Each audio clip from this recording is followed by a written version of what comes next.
जो माघ महीने में शिवरात्रि पड़ती है उससे भी प्रबल शिवरात्रि। ये शिवरात्रि 19 वर्ष के 2 बार गैप करने के बाद 183 वर्ष के बाद आए और 183 वर्ष के बाद फिर इसमें की शिवरात्रि प्राप्त होगी। और 183 वर्ष किसने देखे? कौन ने देखे? और निवेदन करूंगा, अगर जिंदगी में थोड़ी सी तकलीफ है, दुख है, कष्ट है, परेशानी है, तो उस शिवरात्रि को हाथ से मत जाने। कल शिवरात्रि को आपको पहले भी कहा कि क्या क्या वस्तु भगवान शंकर को हम रात्रि के समय पर चढ़ा दें जिससे हमारा रोग समाप्त हो जाए, हमारी बीमारी समाप्त हो जाए, हमारे जीवन में सुख समृद्धि लक्ष्मी आ जाए। वो समर्पण का भाव। और शिवरात्रि आने में देरी है और आपके जीवन में बहुत कष्ट है, बहुत कष्ट है। महाराज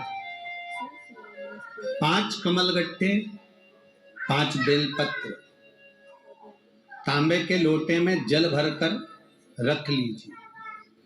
सीधे हाथ पर उस कलश को रखो जिसमें 5 कमलगट्टे और 5 बेलपत्र रखिए।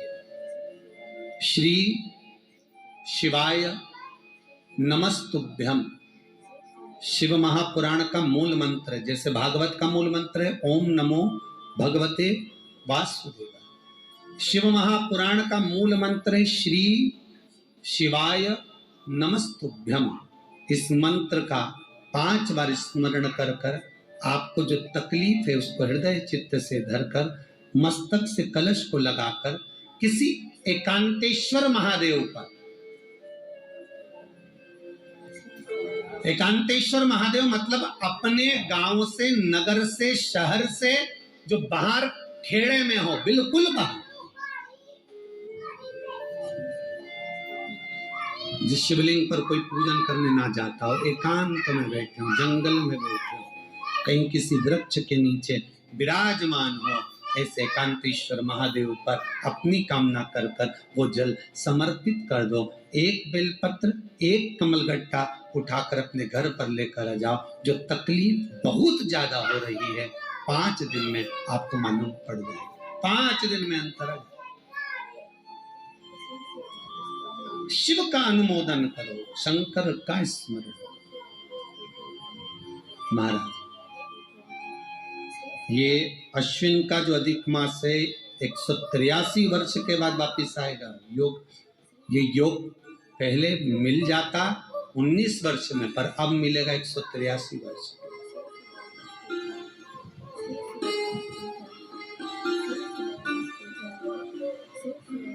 एक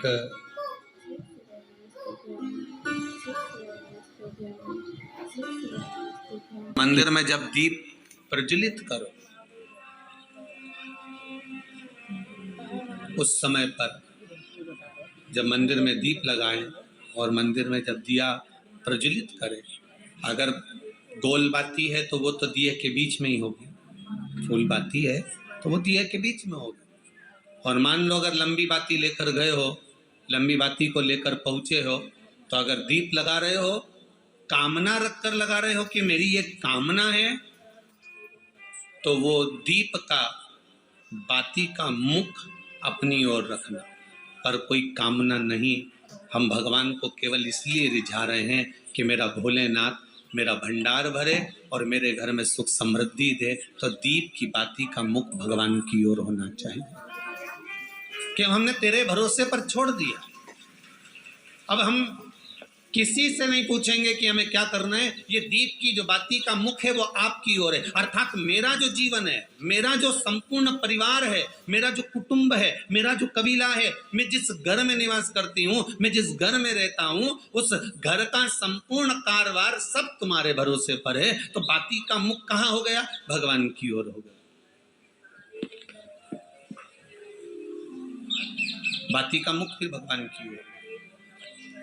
पर ज्यादातर लोग दिया जो लगाते हैं ना, वो अपनी ओर बाती करके ही लगाते हैं। मतलब इनकी कामना चलती ही रहती है 24 घंटे, कुछ कुछ कामनाएं इनकी जागरूक रहती है। इनकी कामनाएं निरंतर रहती है। पर उस बाती में जब आप अपना संपूर्ण परिवार, संपूर्ण अपने परिवार का, दुकान हो, धंधा हो, व्यापार हो, व्यवसाय हो, चाहे आप जितना भी कार्य कर रहे हो, फैक्ट्रियां चला रहे हो, वो सब अपने भगवान के भरोसे पर दे दिया, भगवान की ओर दे दिया। तो इसका मतलब ये नहीं है कि बाती का मुख भगवान की ओर हो तो तुम भगवान के बिल्कुल करीब में बाती का मुख कर कर लगा दो और भगवान को मालूम पड़े चोट लग जाए, ऐसा भी नहीं। जब भी दिया लगता है, आप बहुत ध्यान देना महाराज, अगर भगवान जिस स्थान पर बैठे हुए हैं, अगर दिया हमको रखना है, भगवान जहाँ विराजमान है, दीप जब भी रखा जाता है भगवान के सामने, तो अपन जहाँ विराजमान है उससे भगवान और अपने बीच में कम से कम 2 बीता की दूरी तो होना ही चाहिए, जिससे भगवान को भी चोट ना लगे, भगवान को भी घात ना लगे। Looking for a face wash that suits your dry or sensitive skin? The Nivea Milk Delights face wash is all you need. Get that moisturized healthy glow with gentle care that your skin deserves. तुलसी महारानी को जो दिया लगाया जाता है वो तुलसा महारानी से दूर लगाना चाहिए। तुलसी के क्यारे में दीप लगाने का प्रमाण नहीं है कि तुम तुलसी के क्यारे के अंदर दिया लगाओ। पहले तो ऐसा नियम था कि तुलसी का जो क्यारा बनता था उसमें एक नीचे अलग से दिया रखने की जगह बनती थी, तो उसमें दिया रख दिया जाता था। आज के जमाने में इतनी जगह ही नहीं कि वह में रखो, तो लोग वो कुंडा में धर के आ जाए। अब वो कुंडी में रख के आए, मालूम पड़े तुलसी महारानी का पत्ता मुरझा जाता है, तुलसा महारानी भी ऐसी मूर्छित हो जाती है, तुलसा महारानी भी चारों तरफ से वो दिए की लो से जल जाती है। ऐसा दीप लगाने का कोई फायदा नहीं, ऐसे दीप की कोई महत्वता नहीं है। किसी को कष्ट देकर, किसी को परेशान कर कर, देवता हो चाहे आप हो, आप किसी को कष्ट देकर, किसी को परेशान कर कर अगर भजन कर रहे हो तो उसका कोई सुख नहीं है हमारा, उसका कोई आनंद नहीं है। किसी को भी कष्ट देकर अगर आपने भजन भी किया, यज्ञ भी करा, दान भी करा, पुण्य भी करा, सत्कर्म भी करा, भजन भी करा, उसका कोई शाम को 4 बजे से लेकर 7 बजे के बीच में शंकर और पार्वती के भ्रमण का समय रहता है। मेरे देवाधिदेव महादेव और माता पार्वती के भ्रमण का समय, भगवान शंकर पार्वती घूमने को निकलते हैं। इसलिए हमारा सनातन धर्म कहता है शाम के समय पर माताओं को झाड़ू नहीं लगाना चाहिए, शाम के समय पर माताओं को चूड़ी बिछिया नहीं बदलना चाहिए, शाम के समय पर माताओं को मांग में सिंदूरा नहीं भरना चाहिए, शाम के समय पर माताओं को बाल नहीं बांधना चाहिए, शाम के समय पर माताओं को चौखट पर नहीं बैठना चाहिए। उसका कारण क्या है? क्योंकि पार्वती जी ने भगवान भोलेनाथ जी से कहा था कि तुम मुझे रोज शाम के समय प्रदोष काल में भ्रमण के लिए लेकर जाते हो, मेरे लिए आज्ञा क्या है? शंकर भगवान ने कहा सुनो पार्वती, मंदिर के अंदर नंदी रहता है, जाने वाला यात्री जब मंदिर में मेरा दर्शन करने आता है तो नंदी के कानों में कहकर जाता है कि शिव जी को मेरे यहाँ लेकर आना। मैं नंदी के अनुसार उनके घर जाता हूँ, मेरा काम है उनका कल्याण करना और तेरा काम है उनके घर की नारी को अखंड सौभाग्यवती का वर प्रदान करना, ये तेरा। तब पार्वती माता ने कहा अखंड सौभाग्यवती होने का वर मैं तो दे दूंगी, पर उस समय पर माताएं चूड़ी बदल रही होगी और हाथ से चूड़ी निकाल रही होगी तो मैं वर कैसे दे सकती हूँ, मांग भर रही होगी तो मैं वर कैसे दे सकती हूँ, उस समय पर चूड़ी बिछिया बदला जा रहा होगा तो मैं वर कैसे दे सकती हूँ, उस समय पर झाड़ू लग रही होगी तो मैं लक्ष्मी वहां कैसे भेज सकती हूँ, आप बताओ। तो शंकर भगवान ने कहा प्रदोष का समय एक ऐसा समय होता है, शाम का समय ऐसा होता है जिस समय पर केवल शंकर और पार्वती की आराधना का समय होता है।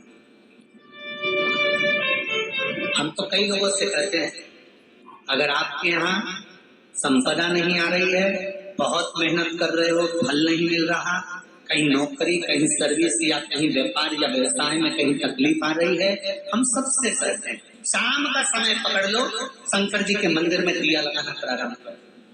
शिव मंदिर में अगर दिया नहीं लगा रहे हो तो बेलपत्री के पेड़ के नीचे दिया लगा, बेलपत्री और शंकर जी के मंदिर में दिया नहीं लगा रहा तो शंकर जी के मंदिर के बाहर चौखट पर दिया लगा।